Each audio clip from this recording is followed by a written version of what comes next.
Hello my dear friends, this is Kumar Amit and you are watching the Fortune Point, and today we will discuss about a paper cutting of Times of India। बहुत ही शानदार news है election को लेकर के, election के नए update को लेकर के, जो इलेक्शंस देश में होने वाले हैं उसको लेकर के, लोकसभा इलेक्शंस के बारे में, कुछ स्टेट्स के जो असेंबली इलेक्शंस हैं वो भी होने वाले हैं। तो आइए देखते हैं क्या नया अपडेट है। ठीक है, तो देखिए Lok Sabha election date 2024 election commission to be held, यानी election to be held in 7 phases from April 19। Dear friends, जो लोकसभा का इलेक्शन है उसका, यानी 2024 के जो लोकसभा का इलेक्शन होने वाला है, जो उसका डेट है, अब देखिए वो डेट कैसे है। तो बोला है कि election to be held in 7 phases, जो भी इलेक्शंस होंगे वो 7 फेजेज में होंगे। कितने फेजेज में होंगे? 7 फेजेज में होंगे। और पहला फेज स्टार्ट होगा अप्रैल 19 से, यानी 19 अप्रैल से स्टार्ट होगा उसका पहला फेज। ठीक है, उसके बाद बोल रहा है कि counting of votes on June 4, और 4 जून से वोट का जो काउंटिंग है वो क्या हो जाएगा, स्टार्ट हो जाएगा। ठीक है, अब देखिए इसके न्यूज को अब हम देखते हैं। देखिए Lok Sabha election date 2024 election commission announced, जो हमारी इलेक्शन कमीशन है, ठीक है, जो चुनाव आयोग है, इलेक्शन कमीशन का हिंदी क्या होता है? चुनाव आयोग। जो चुनाव आयोग है उसने घोषणा किया, उसने क्या किया? घोषणा किया किस चीज का? The schedule for upcoming elections, यानी जो आगे आने वाले जो चुनाव है उसका टाइम टेबल, यानी उसका जो समय है वो क्या किया? घोषित किया, यानी अनाउंस किया। ठीक है, अब देखिए इलेक्शंस टू लोकसभा के जो इलेक्शंस होने हैं, और लोकसभा के इलेक्शंस के साथ साथ आंध्र प्रदेश, उड़ीसा, अरुणाचल प्रदेश और सिक्किम के जो असेंबली इलेक्शन होने हैं, ठीक है, असेंबली इलेक्शन जो होने हैं, विधानसभा के जो इलेक्शन होने हैं, उनका भी डेट क्या किया गया, उसके डेट का जो शेड्यूल है वो जारी किया गया। ठीक है, अब देखिए लोकसभा इलेक्शन 2024, जो 2024 का लोकसभा इलेक्शन जो है, will be held in 7 phases, वो इलेक्शन 7 फेज में होगा। ठीक है, वो इलेक्शन कितने फेज में होगा? तो 7 चरण में होगा। फेज का हिंदी क्या होता है? चरण, यानी 7 फेजेज 7 चरणों में वो होगा। कब से? फ्रॉम 19 अप्रैल, 19 अप्रैल से, and the counting of votes will be done on 4 जून, और जो वोट की गिनती है वो 4 जून को क्या हो जाएगी? होगी, 4 जून को होगी।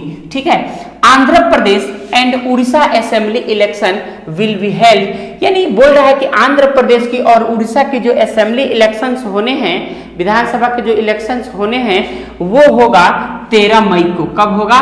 13 मई को। और अरुणाचल प्रदेश एंड सिक्किम असेंबली पोल जो है, यानी अरुणाचल प्रदेश और सिक्किम का जो असेंबली पोल होगा वो कब होगा? वो कंडक्ट किया जाएगा। किसको? यानी कब किया जाएगा? तो 19 अप्रैल को किया जाएगा। ठीक है, taking about the scale of elections, यानी इस इलेक्शंस के स्केल को देखते हुए, यानी उनके सारे कितने लंबा यह जाएगा, यानी कितने दिनों में यह होगा, इन सारी अवधि को देखते हुए बोल रहा है, यहाँ पे बोला गया कि CEC चीफ इलेक्शन कमीशन, जो चीफ इलेक्शन कमीशन हमारे हैं, मुख्य चुनाव आयुक्त जो हमारे हैं राजीव कुमार, उन्होंने कहा, उन्होंने क्या कहा? तो उन्होंने कहा, देखिए we have 97 crore registered voters, यानी पंजीकृत जो वोट देने वालों की संख्या है, वोटर्स की संख्या है, वो हमारे पास कितना है? 97 करोड़ लोग हैं, यानी 97 करोड़ लोग वैसे हैं जो पंजीकृत हैं। ये data chief election commission Rajiv Kumar ने इस डेटा को बताया। ठीक है, अब देखिए more than combined voters of a few continents, और ये 97 करोड़ जो रजिस्टर्ड वोटर हमारे देश में ये हैं, ये कहीं ज्यादा वोटर्स हैं, यानी कुछ कंटिनेंट्स के सारे देशों को अगर कंबाइन कर दिया जाए, एक साथ मिला दिया जाए, तो उन सारे देशों के पॉपुलेशन से भी ज्यादा हमारे पास ये वोटर्स हैं। 97 करोड़ का पॉपुलेशन, यानी 97 करोड़ लोग हमारे यहाँ वोट देंगे। ठीक है, तो वही बोला जा रहा है। उसके बाद से देखिए क्या बोला जा रहा है, बोला जा रहा है कि ओवर 10.5 लाख यानी 10.5 लाख पोलिंग स्टेशन बनाए। 5 लाख पोलिंग स्टेशन पूरे देश में 10.5 लाख पोलिंग स्टेशन बनाए गए हैं। ठीक है, ये डेटा बहुत ही इंपॉर्टेंट डेटा है। ठीक है, उसके बाद से देखिए 1.5 crore polling officials 1.5 crore polling officials लगाए जाएंगे पूरे इलेक्शन को अच्छे तरह से करवाने के लिए, फ्री एंड फेयर करवाने के लिए 1.5 करोड़ पोलिंग ऑफिशियल्स लगाए जाएंगे, यानी जितने भी ऑफिसर्स लगाए जाएंगे, ऑफिस काम करने वाले लोग उसमें लगाए जाएंगे, वो सभी का जो जनसंख्या होगा वो होगा हमारा 1.5 करोड़। ठीक है, सिक्योरिटी ऑफिशियल्स लगाए जाएंगे इसमें। ठीक है, देखिए 1.5 करोड़ पोलिंग ऑफिशियल्स लगाए जाएंगे, security officials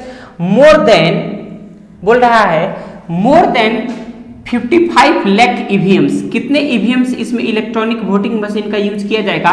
55 lakh voting machine का यूज इसमें किया जाएगा। ठीक है, 4 लाख व्हीकल्स, इसमें जो गाड़ियां यूज की जाएंगी वो कितने रहेंगे? 4 लाख रहेंगे गाड़ियां।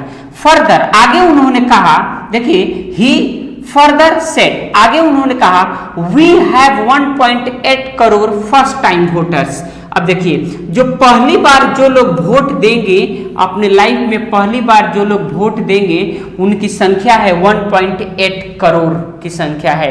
And 19.47 crore voters between the age group of, और 20 साल से लेके 29 साल के बीच के जो वोटर हमारे हैं, यानी 20 साल से लेके 29 साल के एज ग्रुप वाले जितने भी वोटर्स हैं उनकी संख्या हो गई है 19.47 करोड़।